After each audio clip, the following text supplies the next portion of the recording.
Assalamualaikum warahmatullahi wabarakatuh. Alhamdulillahirrabbilalamin. Apa kabar adik-adik siswa-siswi kelas 4 yang saya cintai dan saya banggakan? Alhamdulillah, mudah-mudahan kalian dalam keadaan sehat walafiat, tetap semangat dan luar biasa. Adik-adik siswa-siswi kelas 4 yang saya cintai dan saya banggakan, pada pagi hari ini kita akan belajar pelajaran pendidikan agama Islam. Namun sebelum itu, marilah kita mulai dulu dengan berdoa bersama-sama. Mari kita berdoa. Bismillahirrahmanirrahim. Rabbi zidni ilma warzuqni fahma. Amin ya rabbal alamin. Adik-adik siswa-siswi kelas 4 yang saya banggakan, pada kesempatan kali ini kita akan belajar surah Al-Falaq. Ya, tujuan pembelajaran kita pada kali ini adalah memahami makna yang terkandung dalam surah Al-Falaq. Sebagaimana kita ketahui, rukun iman ada 6. Yang pertama, iman kepada Allah. Kedua, iman kepada malaikat. Ketiga, iman kepada kitab-kitab Allah. Keempat, iman kepada rasul-rasul Allah. Kelima, iman kepada hari akhir. Dan yang keenam adalah iman kepada qada dan qadarnya Allah. Rukun iman yang ketiga adalah iman kepada kitab-kitab Allah.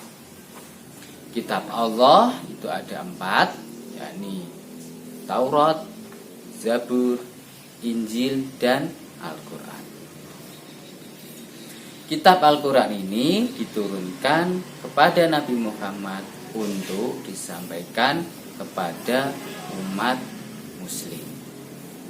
Nah, kita sebagai umat muslim harus tahu dan bisa memahami isi yang terkandung dalam Al-Quran. Al-Quran adalah kalamullah yang disampaikan kepada Nabi Muhammad melalui perantara malaikat Jibril. Dalam Al-Quran terbagi menjadi 30 juz dan 114 surah. Ini mulai dari surat Al-Fatihah sampai dengan surah An-Nas, jumlahnya adalah 114 surah. Nah, salah satu dari 114 surah ini adalah surah Al-Falaq. Surah Al-Falaq ini menduduki urutan surah yang nomor 113. Ya. Nomor 2 dari belakang, yakni 113. Al-Quran sendiri diturunkan kepada Nabi Muhammad kurang lebih selama 22 tahun 2 bulan 22 hari. Ini terbagi menjadi 2 periode, yakni periode Makkah disebut surah Makkiyah, dan periode Madinah disebut surah Madaniyah. Periode Mekah ini ketika Nabi berdakwah di Mekah selama 12 tahun lebih. Kemudian Nabi hijrah ke Madinah dan menerima wahyu Al-Quran selama kurang lebih 10 tahun. Surah Al-Falaq ini diturunkan ketika Nabi Muhammad masih di Mekah atau belum hijrah ke Madinah. Oleh karena itu, surah Al-Falaq ini disebut surah Makkiyah, yakni jenis-jenis surah yang diturunkan di kota Mekah. Surah Al-Falaq ini namanya diambil dari ayat pertama, yakni Qul a'udzu birabbil falaq. Ini surah Al-Falaq yang artinya waktu subuh. Surah Al-Falaq ini menjadi istimewa bersama dengan surah An-Nas karena dua surat ini sama-sama diawali dengan Qul a'udzu, yakni permohonan perlindungan kepada Allah. Surah Al-Falaq dan An-Nas ini disebut surah Mu'awwidzatain. Ini dua surah yang memohon perlindungan kepada Allah dari kejahatan makhluknya, baik berupa manusia, jin, ataupun setan.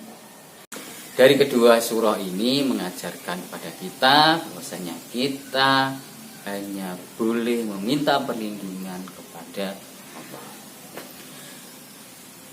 Baiklah, kita baca bersama-sama dulu surah Al-Falaq.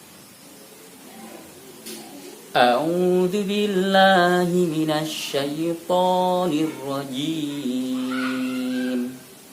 Bismillahirrahmanirrahim. Qul a'udzu birabbil falaq min syarri ma khalaq wa min syarri ghasiqin idza waqab wa min syarrin naffatsati fil 'uqad wa min syarri hasidin idza hasad. Shadaqallahul azim.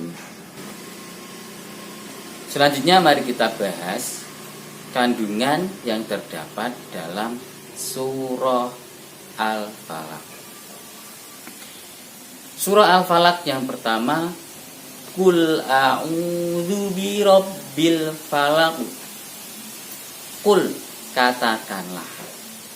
Jadi Allah memerintahkan kepada Nabi Muhammad untuk berkata, a'udzu birabbil falaq. A'udzu, saya berlindung, birabbil falaq, pada Tuhan yang menguasai waktu subuh. Nah, kenapa waktu subuh sangat istimewa? Karena waktu subuh itu memiliki keistimewaan yang luar biasa. Salah satunya, barang siapa yang sholat sunnah 2 rakaat ketika subuh atau fajar, maka dia memiliki pahala yang besarnya lebih besar daripada dunia dan seisinya.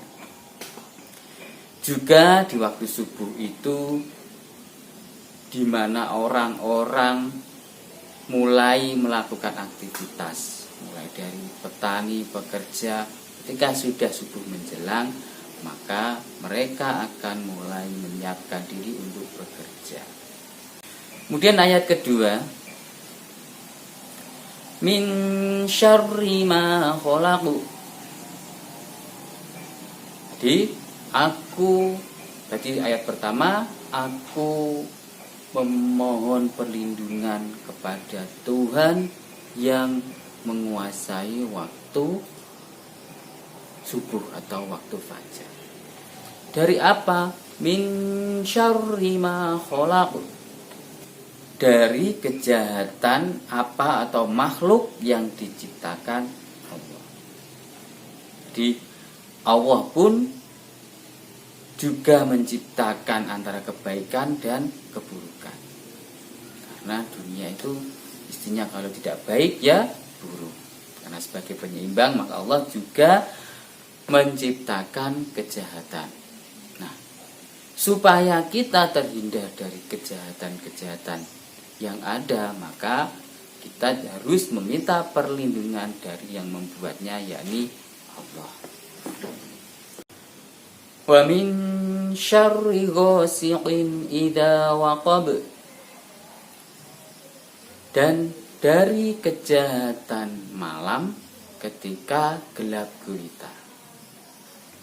Ya, kita tahu ketika malam terjadi itu lebih banyak terjadi kejahatan-kejahatan, baik kejahatan secara nyata, secara fisik seperti perampok, begal dan lain-lain, juga dari kejahatan-kejahatan yang bersifat non fisik. Ini kejahatan-kejahatan seperti sihir, ya. Sihir itu biasanya akan dilakukan ketika malam hari.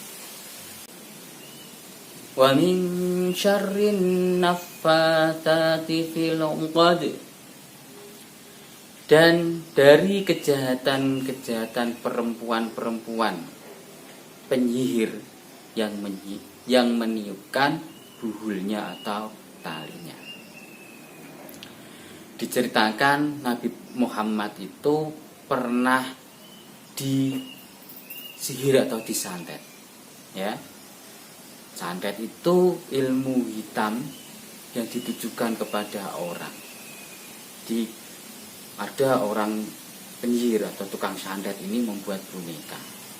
Ya, dan boneka ini ditujukan itu siapa? Kemudian ditusuk jarum, maka orang itu akan kesakitan. Di zaman modern pun kadang masih sering ada sihir atau santet semacam itu. Yakni ada orang yang sakit kemudian diperiksakan ke dokter, tidak diketahui penyakitnya, padahal dia merasakan sakit.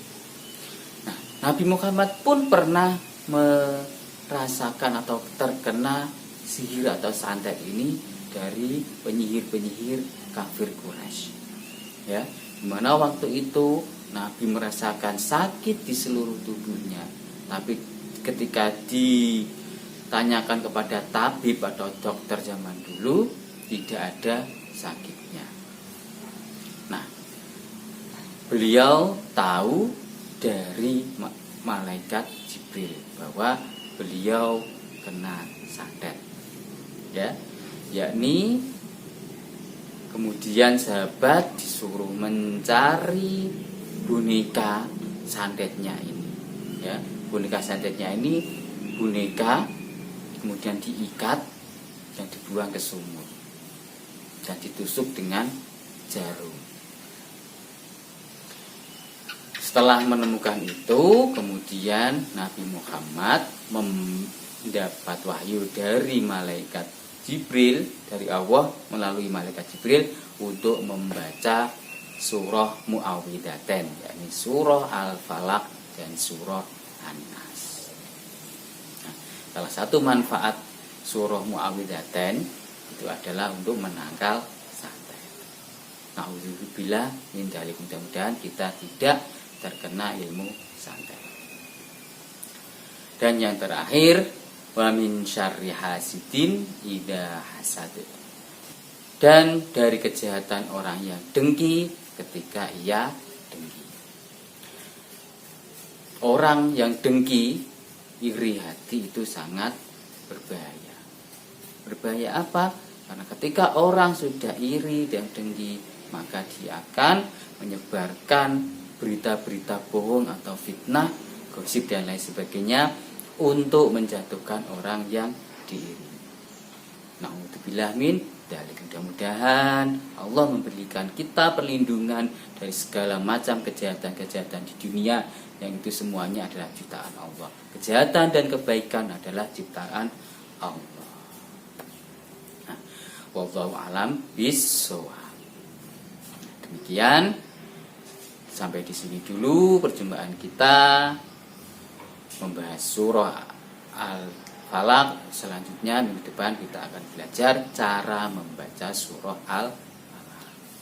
Mudah-mudahan bermanfaat. Mohon maaf apabila ada kekhilafan. Marilah kita tutup perjumpaan pada pagi hari ini dengan bacaan hamdalah. Alhamdulillahirabbil alamin. Akhirul kalam, wal muwaffiq ila aqwamit thoriq. Assalamualaikum warahmatullahi wabarakatuh.